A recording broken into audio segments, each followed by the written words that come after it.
Estamos de volta e com a previsão do tempo nesta quinta-feira, 2 de janeiro, em Paracatu, o tempo é de sol e aumento de nuvens de manhã, pancadas de chuva à tarde e à noite. A mínima é de 24 e a máxima de 34 graus.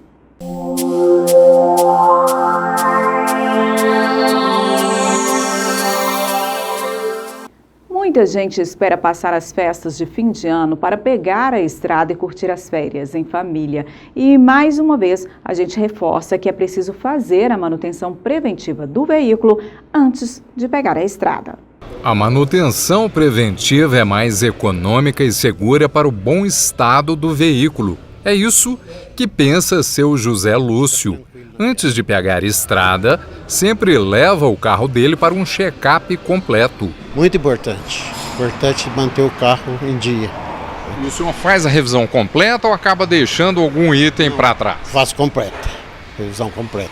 É melhor garantir, né? É melhor, tranquilo. Muito importante, né, que a revisão esteja sempre em dia, né, para que você possa aí, ter mais segurança na estrada, né, no seu dia a dia. Um automóvel com motor desregulado e peças desgastadas consome mais combustível, gera insegurança ao dirigir e perde desempenho. Uma passada pela oficina para revisão básica pode evitar, sim, muita dor de cabeça. A procura tem aumentado, média de 50% das pessoas para fazer a revisão, né, preventiva e corretiva também. Muito importante, né, principalmente para quem vai seguir viagem, está com o carro em dia. Uma revisão básica custa em média entre R$ 150 e R$ 300. Prevenir continua sendo o melhor remédio e não custa nada reforçar. Com a sua vida e de sua família, não se brinca. Conferir a calibragem dos pneus, nível de água, fluido de freio, ver se a suspensão está toda ajustada, se não tem nenhuma folga. Os amortecedores, se eles estão bons mesmo, não tem nenhum sinal de vazamento.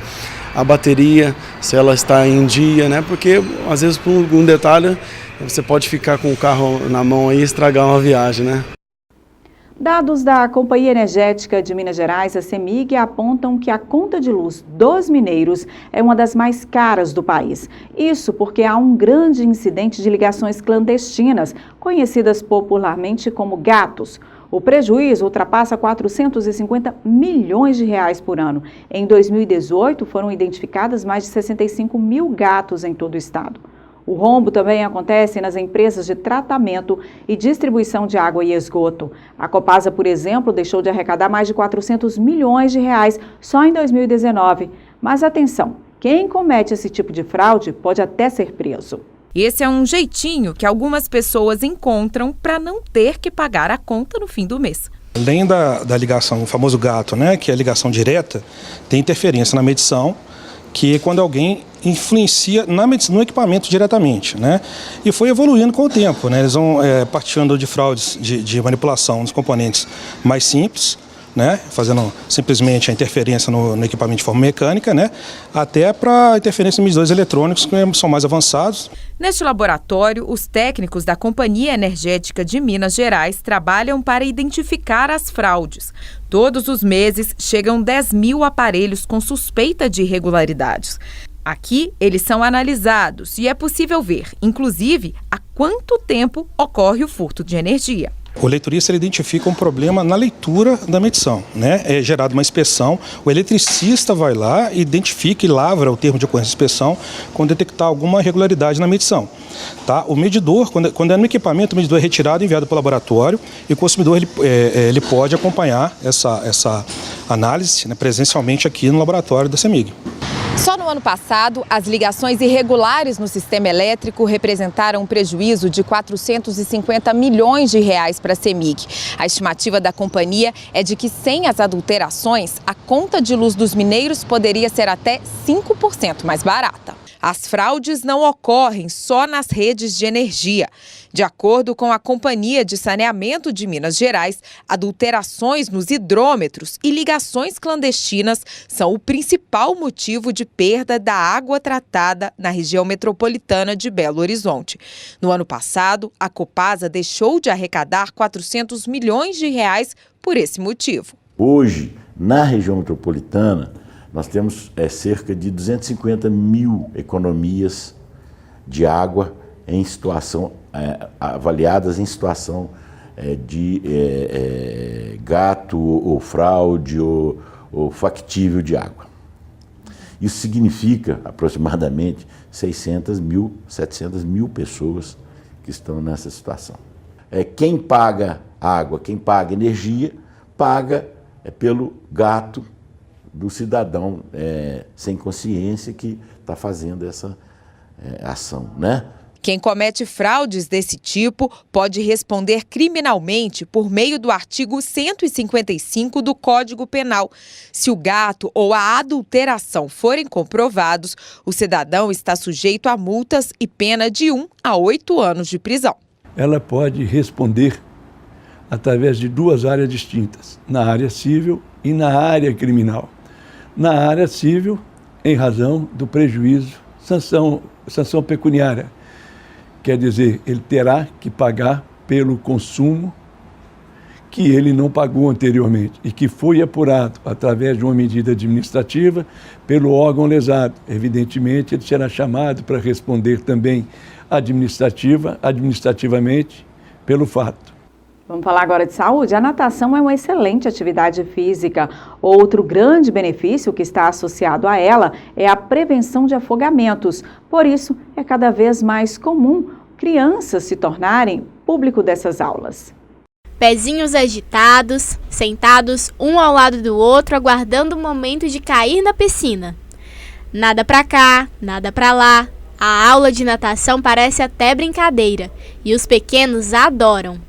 Mas, na hora de passar as lições, o assunto fica sério. Aqui, eles são ensinados a saber o que fazer caso passem por situações de risco. Por exemplo, o afogamento. Sempre estou falando que a criança não vai na piscina sozinha, sem os pais, sem um adulto. E se acontecer o acidente, a gente usa algumas técnicas.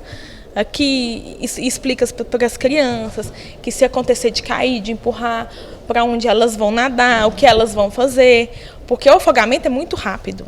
E assim, e acaba que a criança assusta, até nós adultos assustamos se acontecer um acidente. No Brasil, 17 pessoas morrem diariamente por afogamento. Dentre elas, pelo menos 3 são crianças. Os dados são do Ministério da Saúde. Segundo informações da ONG Criança Segura, em 2016, foram 913 óbitos por esse motivo em crianças com até 14 anos de idade. Essa é a maior causa de morte acidental entre crianças na faixa etária de 1 a 4 anos. A estatística do Brasil é muito alta. Comparada a outros países, nós temos a Austrália, que enquanto morre 29 crianças lá no ano, aqui no Brasil isso acontece em 10 dias. No período de férias, devido à movimentação nas piscinas, um descuido rápido pode provocar um acidente aquático. A orientação e os cuidados passados aos pais também são importantes. Sempre estar olhando, não deixar uma criança sozinha entrar na piscina, mesmo sabendo nadar, mesmo com flutuadores, que no caso boia, macarrão, porque o acidente a gente tem que prevenir, né? Então a melhor forma é a prevenção, é essa conscientização com os alunos e com os pais. A Ana Cláudia é mãe do Rafael, ele tem apenas 3 anos. Segundo ela, o filho era agitado e não dormia bem. Depois da natação, muita coisa melhorou. Na verdade, ele é outra criança depois que ele começou a natação. Ele está mais calmo, ele é concentrado.